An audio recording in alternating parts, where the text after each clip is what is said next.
இயேசுவின் நாமம் ஒன்றே இன்றும் என்றும் மகிமைப்படுவதாக. ஆமேன். இன்னைக்கு செய்தியின் தலைப்பு உபத்திரவம் தற்காலிகம், இயேசு நமக்கு தரப்போகிற வெற்றியும் மகிழ்ச்சியும் நிரந்தரமானது. ஹல்லேலூயா.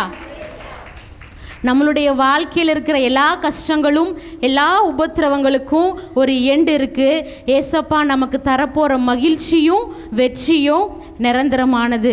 இன்றைக்கி காலையில் சர்ச்சுக்கு வரும்பொழுது எப்போ என் உபத்திரவம் முடியும், எப்போ இந்த கஷ்டம் முடியும்னு நினச்சி எத்தனை பேர் வந்தீங்கன்னு எனக்கு தெரியாது. ஏசப்பா உங்கள் இருதயத்தை ஆற்றுகிறவராய் சொல்லுகிறார். உங்களுக்காக கிரியை செய்கிற தேவன் உங்கள் உபத்திரவங்களை முடித்து தீரு மட்டும் இளைப்பாற மாட்டார். ஆமேன். உங்கள் எல்லா உபத்திரவங்களையும் உங்கள் எல்லா கஷ்டங்களையும் நிச்சயமாக ஏசப்பா முடித்து தீர்த்து கொடுப்பார். ஆமேன். இந்த செய்தியை கூட நான் ஒரு கதையோடு ஆரம்பிக்கிறேன். ஒரு அப்பாவும் மகளும் ஒரு நீண்ட தூர ட்ரெயினில் பயணம் போகிறாங்க. ஒரு ட்ரெயினில் அப்பாவும் ஒரு சின்ன மகளும் பயணம் பண்ணுறாங்க. ட்ரெயின் போயிட்டே இருக்கும் பொழுது சில இடங்களில் ட்ரெயின் ஒரு குகை வழியாக போய் வெளியே போகும், ஒரு டனல் வழியாக உள்ளே போயிட்டு வெளியே வரும். அதே மாதிரி அந்த ட்ரெயின் போயிட்டே இருக்கும் பொழுது அந்த குகையை கிராஸ் பண்ணும் பொழுது குகைக்குள்ளே ட்ரெயின் நுழைஞ்ச உடனே ஒரு திடீர்னு சடனாக ஒரு பயங்கரமான இருட்டு சூழ்ந்து கொள்ளுது. ஹல்லேலூயா. அந்த ட்ரெயின் அந்த குகைக்குள்ளே போனதும் ஒரு பயங்கரமான இருட்டு வந்துடுது.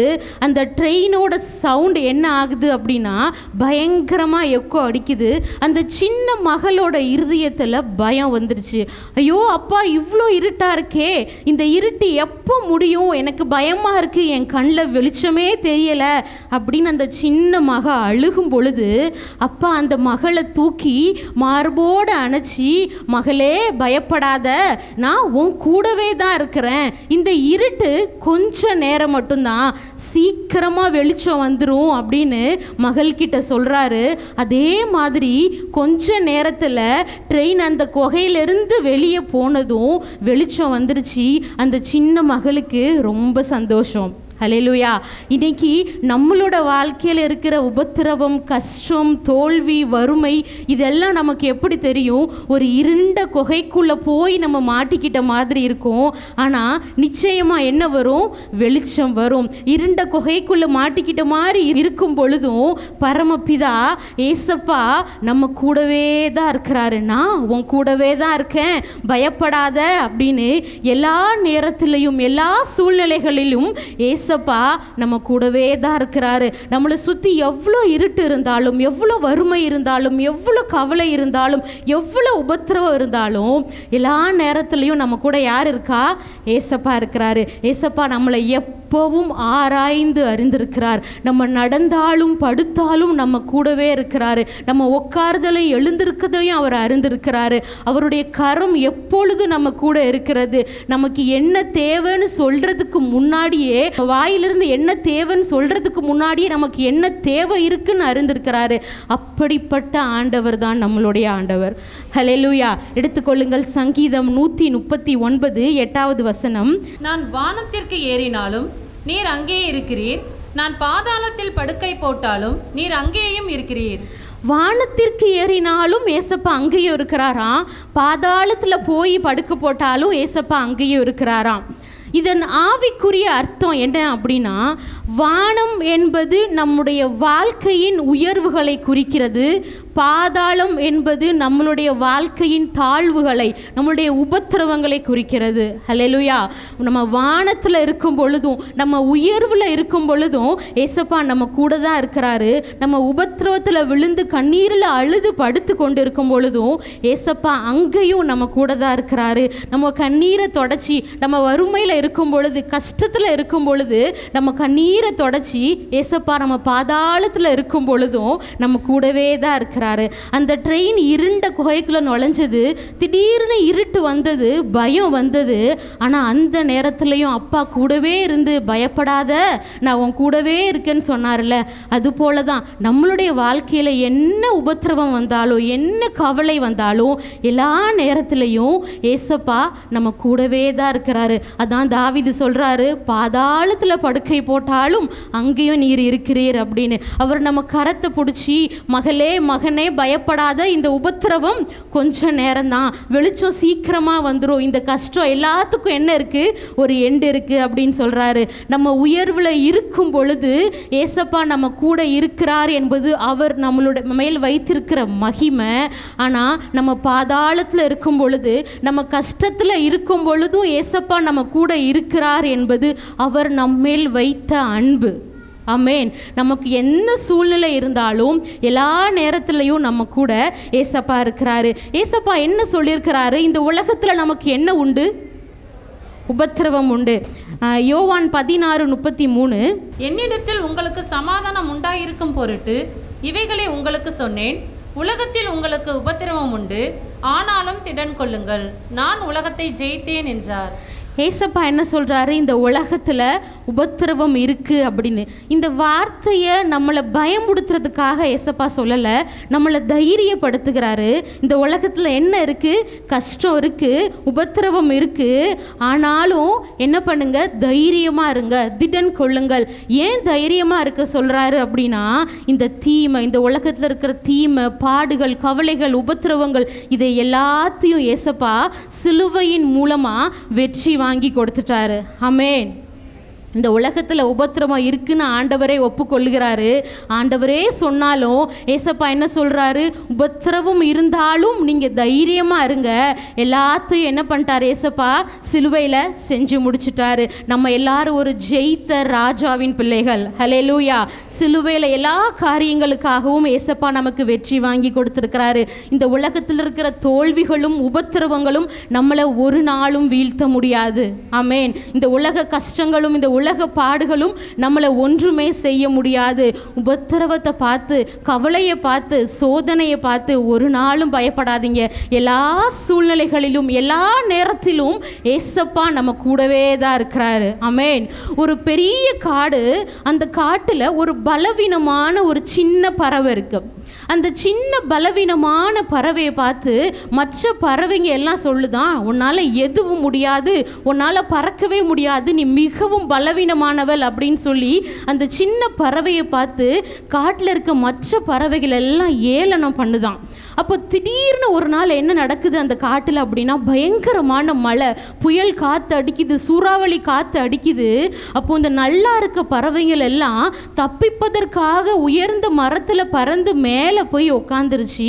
இந்த பலவீனமான பறவை என்ன பண்ணுறதுனே தெரில, அதால் பறக்க கூட முடியாது. அது நினைக்குது, இந்த கஷ்டத்தில் இந்த புயலில் மாட்டிட்டு இன்னைக்கு நம்ம சாக தான் போகிறோம் அப்படின்னு ரொம்ப பயத்தோடு இருக்குது. அந்த நேரத்தில் அது மெதுவாக நடந்து நடந்து நடந்து ஒரு பாறையோட சந்தில் போய் நின்றுச்சான். அந்த குட்டி பறவை ஒரு பாறையோட, ஒரு கண்மலையோட குட்டி சந்தில் போய் நின்றுச்சான்.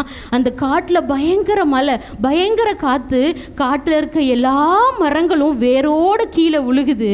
ஆனால் இந்த பலவீனமான பறவை அந்த பாறையின் இடுக்கில் போய் ஒரு சின்ன சந்தில் போய் இருந்ததுனால வெளியே அடிக்கிற எல்லா புயலுக்கும், எல்லா காற்றுக்கும், எல்லா மழைக்கும் அந்த பாறை அந்த பலவீனமான பறவையை பாதுகாக்குது.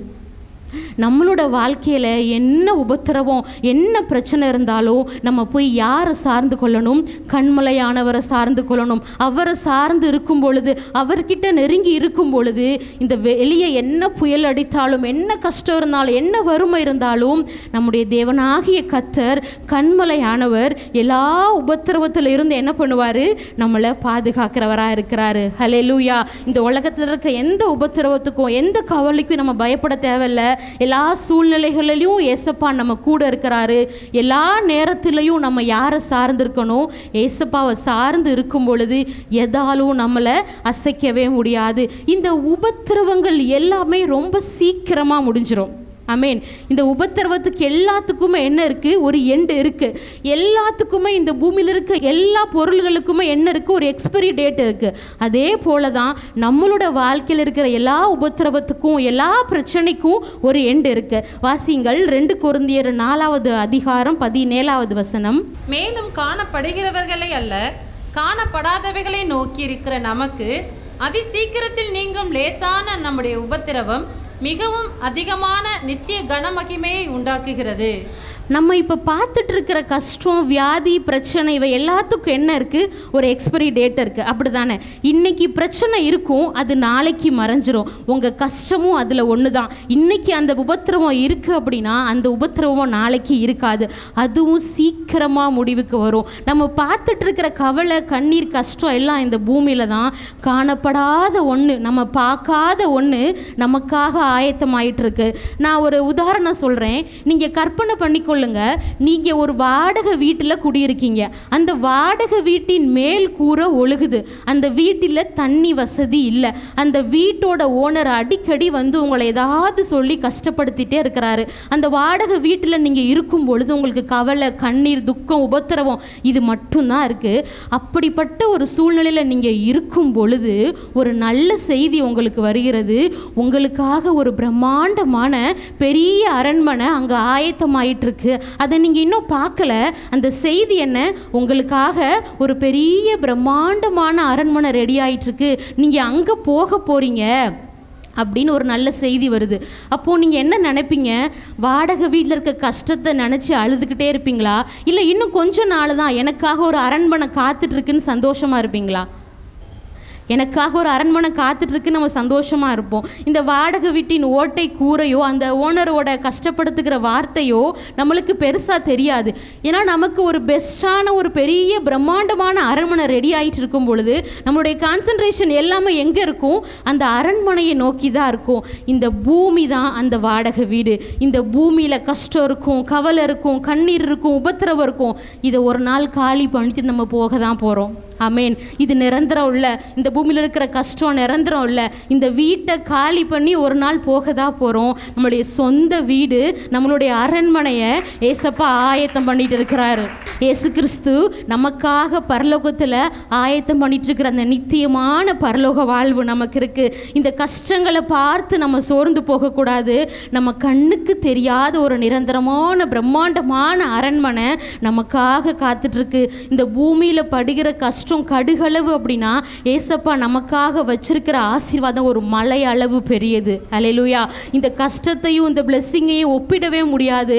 நம்மளுடைய எல்லா கஷ்டங்களுக்கும் ஆண்டவர் ஒரு பெரிய ஆசீர்வாதம் வச்சிருக்கிறாரு. உங்கள் கண்ணீரின் அளவை விட, நீங்கள் சிந்தின கண்ணீரின் அளவை விட ஏசப்பா உங்களுக்கு பல கோடி மடங்கு ஆசீர்வாதத்தை வச்சிருக்கிறாரு. அல்லேலூயா. இந்த பூமியில் இருக்கிற எல்லா நிந்தனை, அவமான, கஷ்டம் எல்லாம் ஒரு எடையில்லாத காற்றை போல தான் அது வேகமாக பறந்து போகும். ஏசப்பா உங்களுக்கு தரப்போகிற பரலோக வாழ்வும் ஆசீர்வாதமும் யாராலும் அசைக்க முடியாது. அது என்னைக்கும் அழியாது. ஆமேன். இந்த உபத்திரவம் என்பது நம்மளை ஏசப்பா கிட்ட இன்னும் க்ளோஸாக கொண்டு போகும். அப்படி தானே? நம்ம உபத்திரவத்தில் இருக்கும் பொழுது தான், நம்ம பலவீனத்தில் இருக்கும் பொழுது தான் நம்ம யாரை அதிகமாக தேடுவோம்? ஏசப்பாவை தேடுவோம். வாசிங்கள் சங்கீதம் 119:71. நான் உபத்திரவப்பட்டது எனக்கு நல்லது, அதனால் உமது பிரமாணங்களை கற்றுக்கொள்கிறேன். தாவீது சொல்கிறாரு, உபத்திரவப்பட்டது எனக்கு நல்லது அப்படின்னு. தாவீது ராஜா தன்னோட வாழ்க்கையில் அநேக கஷ்டங்களை, மரண பயங்களை எல்லாத்தையும் எதிர்கொண்டிருக்கிறாரு. ஆனால் அவர் கஷ்டங்களை நினைத்து புலம்பாமல் நான் உபத்திரவப்பட்டது எனக்கு நல்லது அப்படின்னு சொல்கிறாரு. நம்ம யூஸ்வலாக என்ன நினைப்போம்? என் வாழ்க்கையில் பிளெஸ்ஸிங் இருந்துச்சுன்னா அது நல்லதுன்னு நினைப்போம். ஆனால் அப்படி இல்லை. ஒரு விசுவாசியோட வாழ்க்கையில், ஒரு ரட்சிக்கப்பட்டவங்களோட வாழ்க்கையில் வருகிற உபத்திரவமும் நல்லது தான். ஏன் அப்படின்னா சுகமான பாதையில் கற்றுக்கொள்ளாத பல காரியங்களை வனாந்திரமான பாதையில் நம்ம கற்றுக்கொள்ளுவோம். ஆமேன். நம்ம சாதாரணமாக இருக்கும் பொழுது நம்மளுடைய ஜெபம், வேத வாசிப்பு ரொம்ப சாதாரணமாக இருக்கும். ஆனால் ஒரு பெரிய கஷ்டமோ அல்ல ஒரு பெரிய வியாதியோ வரும் பொழுது நம்ம வசனங்களை அழுது அழுது அழுது வாசிப்போம். அப்போ தான் தேவனுடைய வார்த்தையின் உண்மையான வல்லமை நமக்கு புரியும். உபத்திரவம் என்பது, கவலை என்பது, வறுமை என்பது, கஷ்டம் என்பது நம்மளை தண்டிக்கிறதுக்காக அல்ல. கடவுள் நம்மேல் வைத்திருக்கிற, கடவுள் மீது நம்ம வைத்திருக்கிற விசுவாசத்தின் அளவை பெருக்கிறதுக்காக. அல்லேலூயா.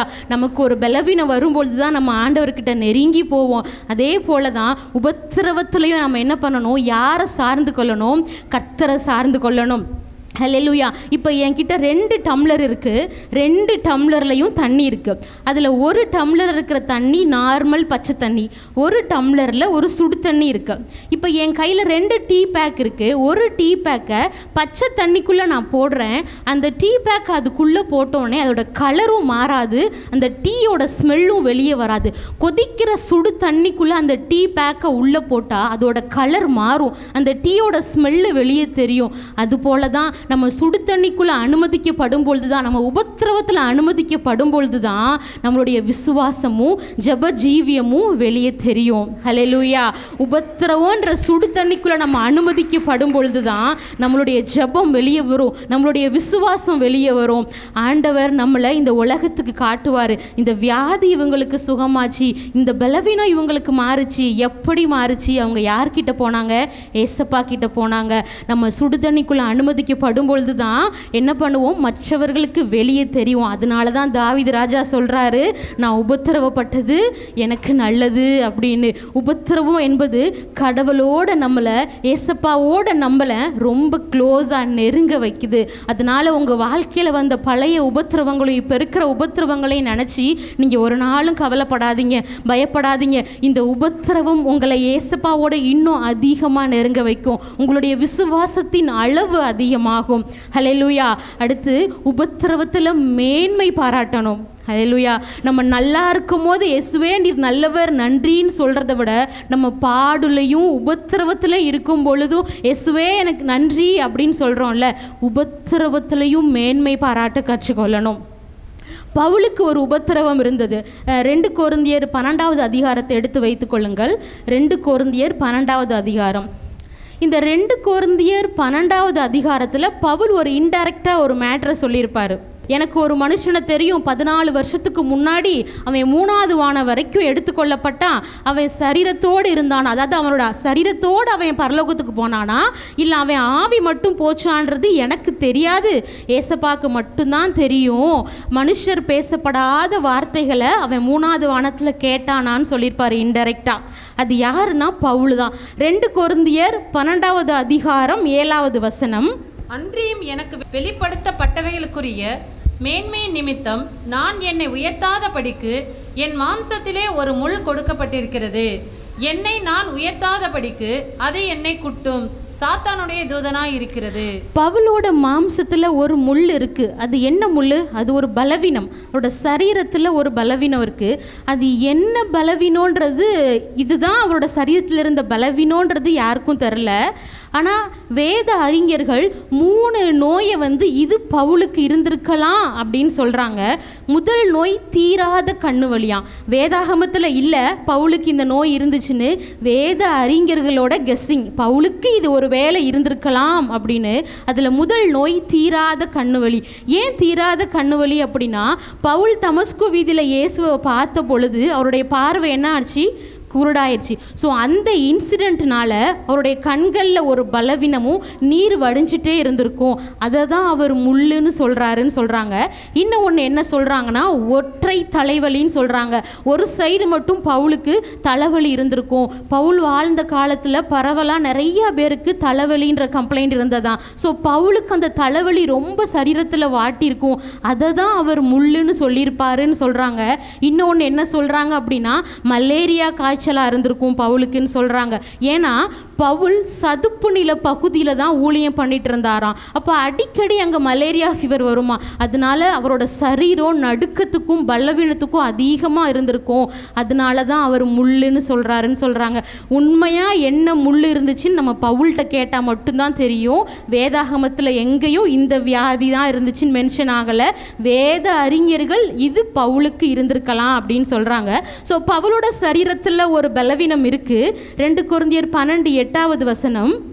அது என்னை விட்டு நீங்கும்படிக்கு நான் 3 தரம் கர்த்தரிடத்தில் வேண்டிக் கொண்டேன். அந்த பலவீனம், அந்த முள் அவரை விட்டு நீங்கணும் அப்படின்னு பவுல் என்ன பண்ணுறாரு? 3 முறை ஏசப்பா கிட்ட வேண்டிக் கொள்கிறாரு. அதுக்கு ஏசப்பா என்ன சொல்கிறாரு? 9வது வசனம். அதற்கு அவர், என் கிருபை உனக்கு போதும், பலவீனத்திலே என் பலன் பூரணமாய் விளங்கும் என்றார். ஆகையால் கிறிஸ்துவின் வல்லமை என்மேல் தங்கும்படி என் பலவீனங்களை குறித்து நான் மிகவும் சந்தோஷமாய் மேன்மை பாராட்டுவேன். பவுல் ஏசப்பா கிட்ட அதை முள் நீங்கும்படி ஜெபிக்கிறாரு. ஏசப்பா அந்த முள்ளை நீக்கலை, அதுக்கு பதிலாக என்ன சொல்கிறாரு, என் கிருபை உனக்கு போதும், பலவீனத்தில் என் பலன் பூரணமாய் விளங்குன்னு சொல்கிறாரு. இதனால பவுல் என்ன பண்ணுறாரு, என் பலவீனங்களை குறித்து நான் மிகவும் சந்தோஷமாய் மேன்மை பாராட்டுவேன். அல்லேலூயா.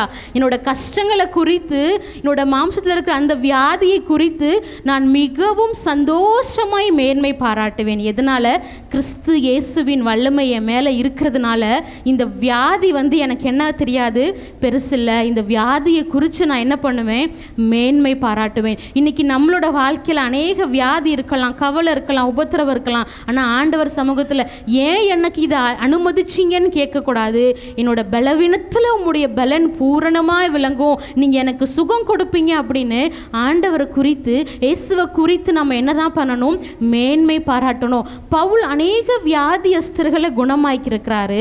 ஒரு செத்து போன மனுஷனை உயிரோடு எழுப்பியிருக்கிறாரு. யாருன்னு தெரியுமா? பவுல் ஒரு செத்து போன மனுஷனை உயிரோடு எழுப்பியிருக்கிறார். மேலேருந்து ஒருத்தன் உளுந்துருவான், அவன் பேர் ஐத்திகு. அவனை போய் பவுல் என்ன பண்ணுவார், உயிரோடு எழுப்பியிருக்கிறாரு. அப்படிப்பட்ட வல்லமை உள்ள பவுலோட சரீரத்தில் என்ன இருந்தது, ஒரு முள் இருந்தது, ஒரு பலவீனம் இருந்தது. அதனால் அவர் என்ன பண்ணுறாரு, அந்த பலவீனத்தை குறித்து அவர் மேன்மை தான் பாராட்டுறாரு. எனக்கு ஏசப்பா சுகம் தரலை, நான் 3 முறை அவர்கிட்ட போய் கெஞ்சிட்டேன், ஆனால் அவர் எனக்கு சுகம் தரலைன்னு முறுமுறுக்கலை. மாறாக என்ன பண்ணுறாரு, விசுவாசத்தோட உச்சக்கட்டத்துக்கே போய் உபத்திரவத்தில் மேன்மை பாராட்டுறாரு. ஆமேன். கிறிஸ்துவின் வல்லமை என் மேல் தங்கும்படி என் பலவீனங்களை குறித்து நான் மிகவும் சந்தோஷமாய் மேன்மை பாராட்டுவேன் அப்படின்னு சொல்கிறாரு. நம்மளோட வாழ்க்கையில் என்ன உபத்திரவம், என்ன கவலை, என்ன கஷ்டம், என்ன கண்ணீர் இருந்தாலும் நம்ம ஏசப்பாவை குறித்து மேன்மை பாராட்டணும். எவ்வளோ பெரிய உபத்திரவம் இருந்தாலும் நம்ம யாரை குறித்து தான் மேன்மை பாராட்டணும். நான் இது ஜெபிச்சேன், ஏசப்பா எனக்கு கொடுக்கல, என்னோட வாழ்க்கையில் இது ஒரு பெரிய இழப்பு, எனக்கு ஏன் இந்த கஷ்டம், எனக்கு ஏன் இந்த துன்பம் அப்படின்னு போகாமல் எல்லாவற்றையும் எல்லா நேரத்திலையும் என்ன பண்ணணும், ஏசப்பாக்கு மேன்மை பாராட்டணும். அவருடைய நாமத்தை உயர்த்தி மேன்மை பாராட்டணும். ஹல்லேலூயா. மிக முக்கியமான உபத்திரவம், இயேசுவுக்காக நம்ம உபத்திரவப்பட வேண்டும். ஹல்லேலூயா. எல்லா உபத்திரவங்களும் நம்முடைய வாழ்க்கையில் இருக்கிறது. இந்த பூமியில் வாழும் பொழுது நிச்சயமாக நம்ம சாகிறதுக்குள்ள ஒரு தடவையாவது இயேசுவுக்காகவும் என்ன பண்ணணும், உபத்திரவங்களை அனுபவிக்கணும். 2 தீமோத்தேயு 3வது அதிகாரம் 12வது வசனம். அன்றியும் கிறிஸ்து இயேசுவுக்குள் தேவ பக்தியாய் நடக்க மனதாய் இருக்கிற யாவரும் துன்பப்படுவார்கள். கிறிஸ்து இயேசுவுக்குள் தேவ பக்தியாய் நடக்க மனதாய் இருக்கிற யாவரும் துன்பப்படுவார்கள். நம்ம இந்த உலகத்தோடு ஒத்து போகாமல் தேவ பக்தியோடு தனித்து இருக்கும் பொழுது நிச்சயமாக நமக்கு என்ன வரும், துன்பம் வரும். இயேசுவுக்காக துன்பப்படுவது, இயேசுவுக்காக பாடுகளை அனுபவிப்பது அப்படின்றது ஒரு மிகப்பெரிய மேன்மையான காரியம், ஒரு மிகப்பெரிய பாக்கியம். ஏசப்பா நமக்காக உயிரையே கொடுத்துருக்கிறாரு. அவருக்காக இந்த பூமியில் சில உபத்திரவங்களை அனுபவிக்கிறது மேன்மையான காரியம், மகிமையான காரியம். எனக்கு இந்த ஸ்கில்ஸ் இருக்குது, நான் அதில் அப்படி இதில் இப்படின்றத விட, நான் இதில் வின் பண்ணிட்டேன் அதில் வின் பண்ணிட்டேன்றதை விட, நான் சாகிறதுக்குள்ள இயேசுவுக்காக இந்த உபத்திரவங்களை பூமியில் அனுபவிச்சேன்னு சொல்கிறவங்க உண்மையிலே மேன்மையானவர்கள். ஹல்லேலூயா. அப்போஸ்தலர் 5வது அதிகாரத்தில் 40-41 சீஷர்களை வரவழைத்து என்ன பண்ணுறாங்க, அடிக்கிறாங்க. இயேசுவின் நாமத்தை குறித்து பேசக்கூடாது அப்படின்னு கட்டளை கொடுக்குறாங்க. அவங்கள கூப்பிட்டு அடிச்சுட்டு அவங்கள கட்டளை கொடுத்து அனுப்புகிறாங்க. அந்த நேரத்தில் சீஷரோட மனநிலை எப்படி இருந்துச்சு அப்படின்னா, அவருடைய நாமத்துக்காக நாங்கள் அவமானம் அடைவதற்கு பாத்திரமாக எண்ணப்பட்டபடியினால் சந்தோஷமாக போனாங்களாம். கூப்பிட்டு அடிக்கிறாங்க, அடிச்சுட்டு இயேசுவை நாமத்தை சொல்லக்கூடாதுன்னு சொல்கிறாங்க. ஆனால் அந்த சீஷர்கள் எப்படி போகிறாங்க, நல்ல அடி வாங்கிட்டு அவர் நாமத்துக்காக பாடுபட தகுதி கிடைச்சதே அப்படின்னு மேன்மை பாராட்டி சந்தோஷமாக போனாங்களாம். ஹல்லேலூயா. இந்த பூமியில் வாழும் பொழுது நீங்கள் யாருக்காவது இயேசுவை பற்றி சொல்லும் பொழுது யாராவது உங்களை காயப்படுத்தினாங்களா, யாராவது உங்களை அடித்தாங்களா, உங்களை காரி துப்புனா கூட நம்ம இயேசுவுக்காக அந்த அவமானங்களை சந்தோஷமாக ஏற்றுக்கொள்ளணும். இயேசுவுக்காக நம்ம சாகிறதுக்குள்ள சில உபத்திரவங்களை அனுபவிக்கிறத மேன்மையாக கருதணும். பவுலோட வாழ்க்கையில் பவுல் அதிகமாக இயேசுவுக்காக உபத்திரவப்பட்டிருக்கிறாரு. 2 கொரிந்தியர் 11 இருக்கும் அவர் பட்ட உபத்திரவங்கள் எல்லாம் அவர் இயேசுவை ஏற்றுக்கொள்றது வருஷத்துக்கு முன்னாடி சுகமாக அதிகாரத்தோடு வாழ்ந்தவர். ஆனால் இயேசுவை ஏற்றுக்கொண்ட பிறகு அதிகமாக, அவரே சொல்கிறாரு, நான் அதிகமாக அடிபட்டிருக்கேன், அதிகமாக காவலில் வைக்கப்பட்டிருக்கேன், அநேக தரம் மரணத்தில் மாட்டியிருக்கிறேன், சாட்டை அடிகள் வாங்கியிருக்கிறேன், ஒரு முறை கல்லால் அடிச்சிருக்கிறாங்க, 3 முறை கப்பல் விபத்தில் நான் சிக்கியிருக்கேன், ஒரு பகல் ஒரு இரவு முழுவதும் கடலில் தத்தளிச்சிருக்கிறேன், பசி தாகம் பட்டினி குளிர் நிர்வாணமின்றி நான் இருந்திருக்கிறேன். இயேசுவுக்காக பாடுபடுறத பவுல் எப்படி சொல்கிறாரு? ரொம்ப பாக்கியமாக சொல்கிறாரு. இந்த பூமியில் வாழும் பொழுது நம்ம இயேசுவுக்காக பாடுபட்டோம் அப்படின்னா உண்மையிலே நம்ம மேன்மையானவர்கள். ஹல்லேலூயா. இந்த உலகத்தில் நமக்கு என்ன உண்டு? உபத்திரவம் உண்டு. ஆனாலும் நம்ம யாரை சார்ந்திருக்கணும்? ஏசப்பாவை சார்ந்திருக்கும் பொழுது எந்த உபத்திரவங்களும் நம்மளை எதுவுமே செய்ய முடியாது. எல்லா உபத்திரவங்களுக்கும் சீக்கிரமாக முடிவு இருக்கிறது. நமக்கு ஒரு நித்தியமான அரண்மனை காத்துட்ருக்கு. எல்லா உபத்திரவத்திலையும் நம்ம யார்கிட்ட க்ளோஸாக போகணும்? ஏசப்பா கிட்ட க்ளோஸாக போகணும். எல்லா நேரத்துலையும் அவர் சமூகத்தில் தான் நம்ம இருக்கணும். உபத்திரவத்தில் என்ன பண்ணணும்? மேன்மை பாராட்டணும். யாருக்காக உபத்திரவம் அனுபவிக்கணும்? இந்த பூமியில் ஏசப்பாக்காக உபத்திரவங்களை அனுபவிக்கணும். ஹல்லேலூயா.